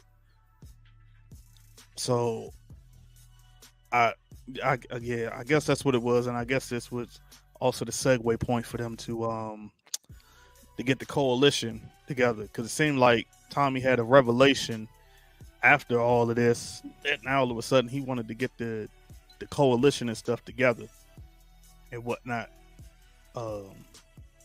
After all of this and what was going on with D-Mac and whatever, got crackhead Jenard finally show up afterwards and see that Big Sid is gone and this man broke down. I think the only reason Diamond said to bring him back in CBI was because his father said, "Take care of your brother." Yep. That's the I think other than that. No, the mother isn't passed away. They just, I guess they're rewriting the storyline from season one, like we've been saying. But remember, they said at the beginning of the season when D-Mac was at the hospital, when it was at the hospital, and they asked about the mother, they said, "Oh, she's not in the picture." So I guess we're left to assume that the mother is out in the streets or on drugs or ran off or whatever the case may be. But it's stupid because in season one, we saw that he was living with the mother and he was scared to bring his work and weapons into the house. He was hiding them outside of the house. So they never showed the character, but it led us to believe that, he had a praying grandmother at home. Yep. I remember that, yeah. So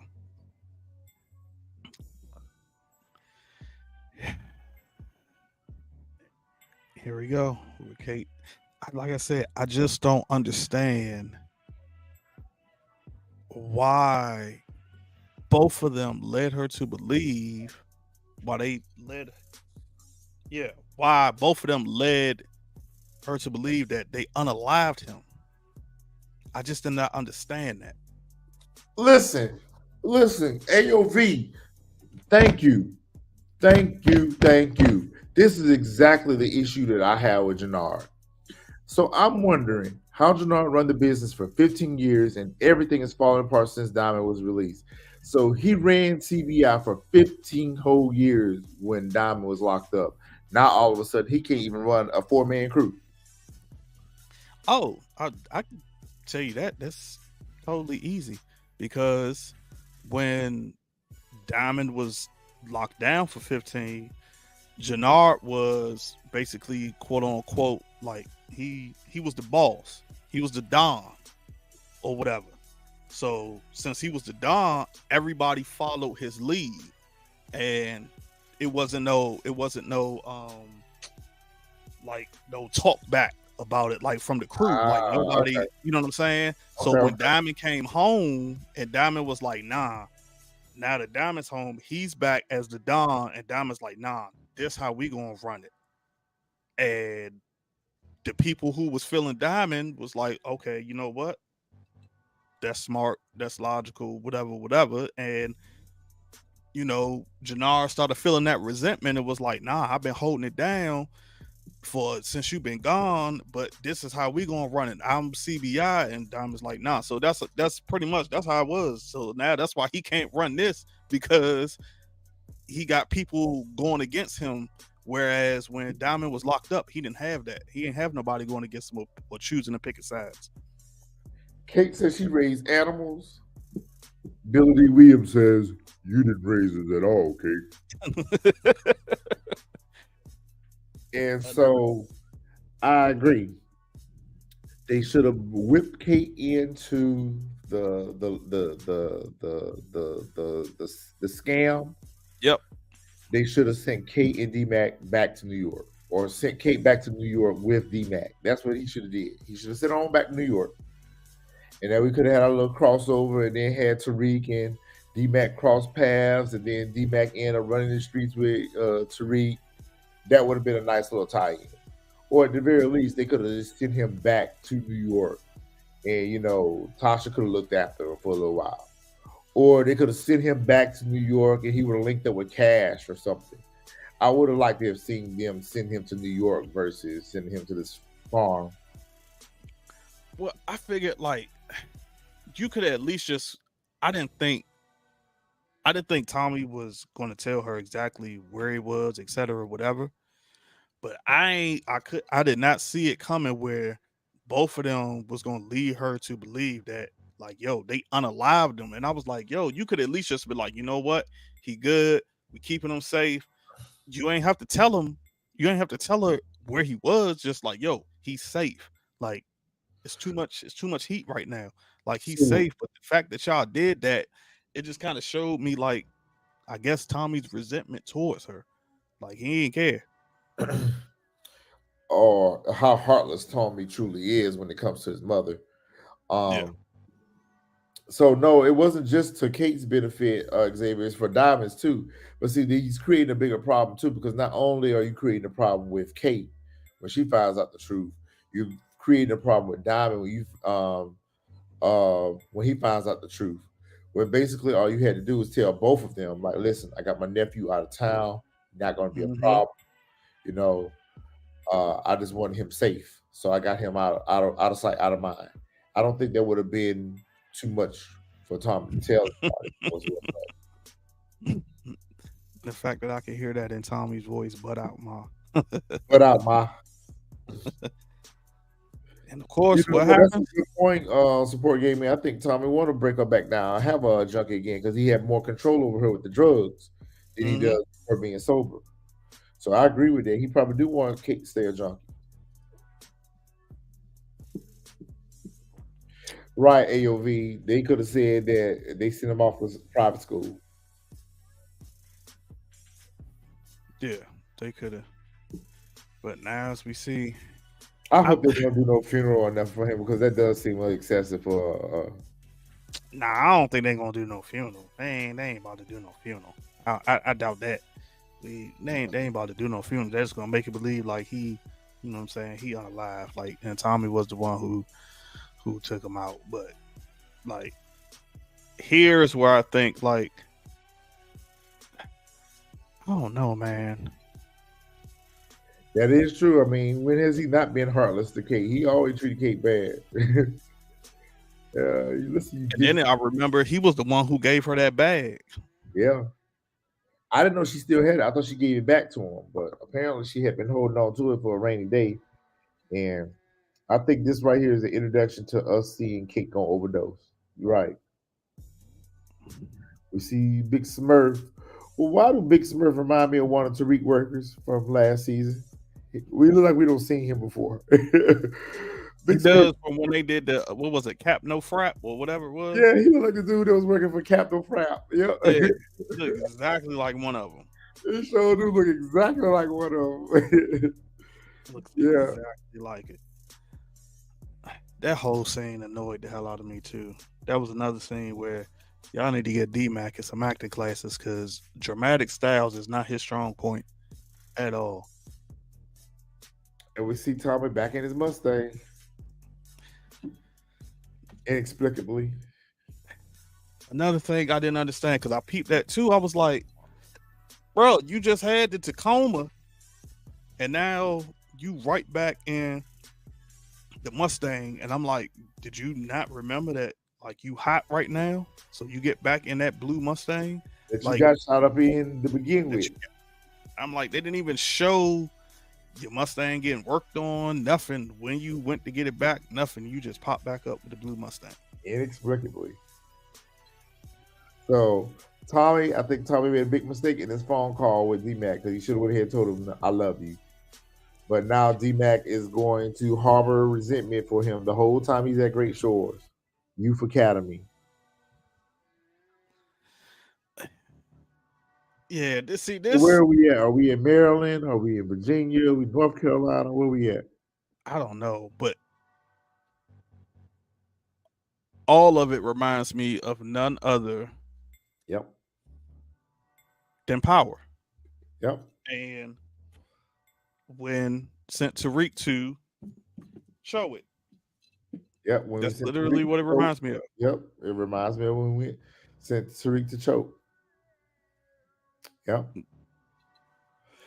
That's all it reminded me of. That's exactly where it's at. It's I was thinking Virginia Beach. They in Norfolk. They in Williamsburg. Virginia. That's where they are. Portsmouth. Yeah, that's where they at. Yeah. No, let me see where they at. They in Chicago. It might be somewhere. What?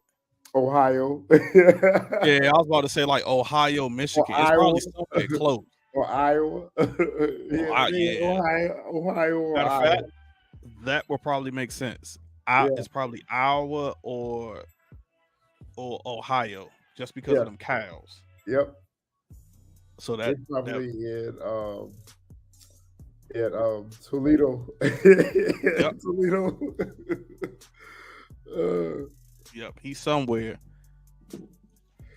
Yeah, you said a little. We'll see. They're on a farm, Xavier. Yeah, you said a little black boy to Ohio. Yeah. At least we're not sending him to Wellington, Ohio. No, that would be bad if we were sending him to Wellington, Ohio. They don't like colors there. But I ain't never heard of that. Yeah, Wellington is bad. But yeah, he might be in Toledo. That's where they sent Kanan away to. No, they sent Kanan to VA. He went to Virginia Beach. Oh yeah, that's right. He was in. That's right. He was in Virginia Beach. Nah, he ain't in Atlanta. Like I he said, ain't in Atlanta. Sorry, plot twist. He's not in Georgia. Nah. I know you trying to tie in BMF. Nah. Those they ain't gonna never tie into each other. Nah, he in Iowa. He is in Iowa. He's in driving distance. The boys was in a passenger van. They ain't drive too far. They in Iowa. They about a 4-hour drive away. Yeah, they somewhere close because I guarantee you, what's Big Smurf probably gonna be, if not the next episode, probably the episode after that. He probably gonna be. Remember, Tommy said, "I got people watching you." Yeah. This dummy right here, I was like, "Why you just didn't go to Tommy and told Tommy what was up with your sister, what she had done to Liliana, and let Tommy be the one to take your sister out?"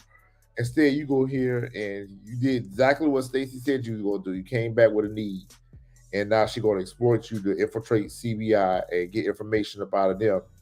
But he not gonna make it out. Vic not gonna make it out. I got a theory for that from watching the what do you call that? The trailer. So I think he's gonna go in to, you know what I'm saying, like as she said, to get info on CBI. But I think when Tommy tells him, like, yo, I want Claudia to suffer, I think that's what's going to change his mind.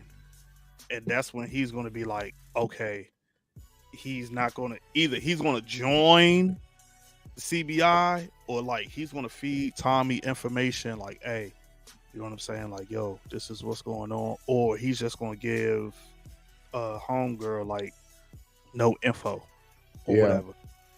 Oh, he's just gonna feed her straight information. Yeah. He's just gonna feed her BS. Yeah, that's what Claudia was looking for on that iPad earlier. You trying to get that breaking news. But nah, I don't think Vic. Next episode, I don't think he makes it out the end of the season. I think he does. Because it's, you think him and Claudia make it out in the season, or one got to go? Choose one, pick one. I forgot that's, but I mean, you still got three people because you still got the Serb, you still got Merkovic, you got Claude and Vic, and then you got Miguel. I think it'll probably end where keep Claudia around for a while because we need that Flynn family element. Not that leave unalive Walter. That's true. We need that contentious part of the storyline. We need that to help further the storyline along. Vic harboring this ill will towards his sister. We need that to carry the show for a little while longer. Yeah. Stacey would rather say nope. She got one thing on her mind, and that is Tommy Egan. So she don't, because if that was the case, she would have, when Vic offered her like, yo, I can tell you everything on the organization, she said no. She wanted him to infiltrate CBI. So her main. I agree with you, Miss Honey. I think Claudia is a better villain than Vic is, definitely, hands down. That's true, support gamer, but I still, like I said, I still think she's gonna be in beef with Dublin. Since because of what's happened. What's happened to Doyle. So matter of fact, now that y'all say that, everybody they've sent over there been unalive. Yep. And now that y'all say that, and y'all think Vic is going to be unalive, it's probably going to be Dublin that takes him out. Yeah, and she gonna set it up. I don't think she's gonna set it up. I think they're probably just gonna take him out because of the simple fact, like I said, Doyle is gone. So it's gonna be like, I don't know, man. So if Vic is in CBI and Claudia's in the chart, it ain't no more Flynn organization, Xavier. Like, yeah, it is. They still got work out on the streets. What work though? Because they was hustling pills, Oxy and Adderall and fentanyl. But that was all Claus doing, right? Because she said this was all her doing when she introduced it to Merkovic. She was like, "My family's not involved." Because Walter had got that bad batch, and he really didn't want to put it out on the street. That's when they were like, "Well, let's take it over to a black neighborhood and get rid of it over there." Yeah, but I thought they never got that batch because Vic called the cops. They did when he was supposed to pick it up. That's what I'm saying. That's the drugs that they sold. They sold pills on the street.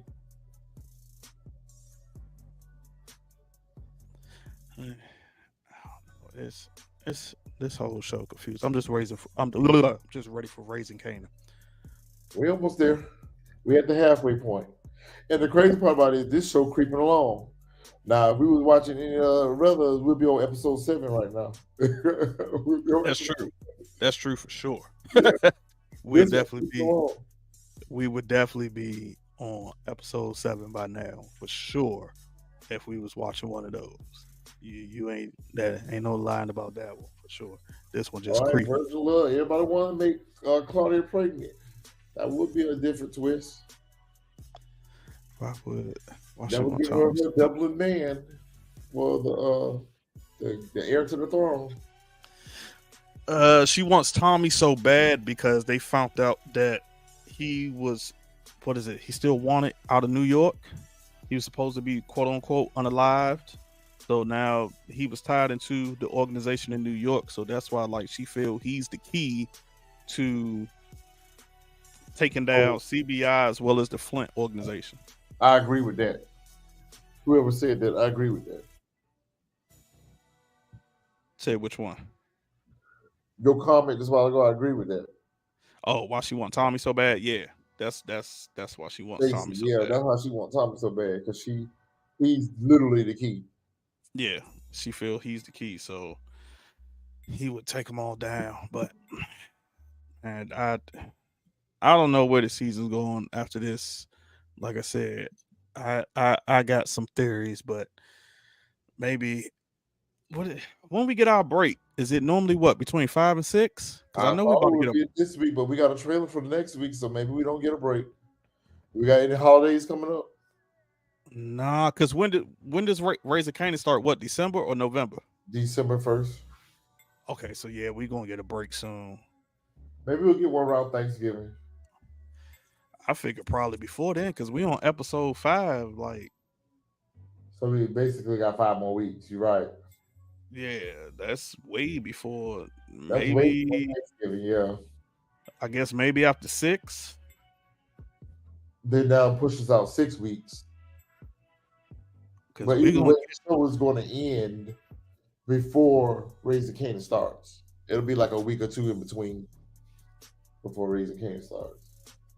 You know what, Xavier? You're right. They might do the break. I hope they don't do that because we already know what's going to happen. More than likely, the last 2 episodes are going to leak. I think the only ones that has leaked is Force, right? I mean, not Force, was Ghost. I'm pretty sure that this one's going to leak because actually I can watch this show every Wednesday if I wanted to. Every Tuesday night, Wednesday, I can watch the show if I wanted to. Y'all heard it first. Retro got he got the connect with folks, so he could watch it whenever he wants, so he knows what's going to happen before we do. And the crazy part about it is I don't even watch it until Saturday.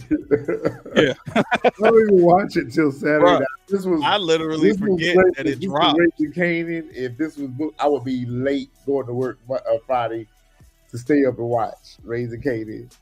Maybe that's the book 2 I just watch it Friday when I get home from work. But this one right here, I watch it literally Saturday night at midnight, like it comes on at Saturday night at midnight. Yep. Same here. AOV, somewhat. Yeah, like Xavier said, they have to. It's sort of they've somewhat came to an agreement, or whatever. So, but I think at some point, yeah, we're gonna get our break soon. So, I ain't mad at it. But I've been leaking episodes since season 4. Yeah, but I don't remember. Like BMF did get leaked. Raising Canaan didn't get leaked. It's someone on that writing staff that's leaking these power episodes. Yeah, I think it's just when they know certain people, like they whatchamacallit. But yeah, so that's all, folks. We appreciate everybody that came in through with us tonight. Please make sure if y'all have any more theories or comments or questions, y'all make sure to drop them in the comment section of the channel, and we would love to hear y'all theories and comments. So until next week for episode 6, we will catch y'all next week. See y'all next week, fam.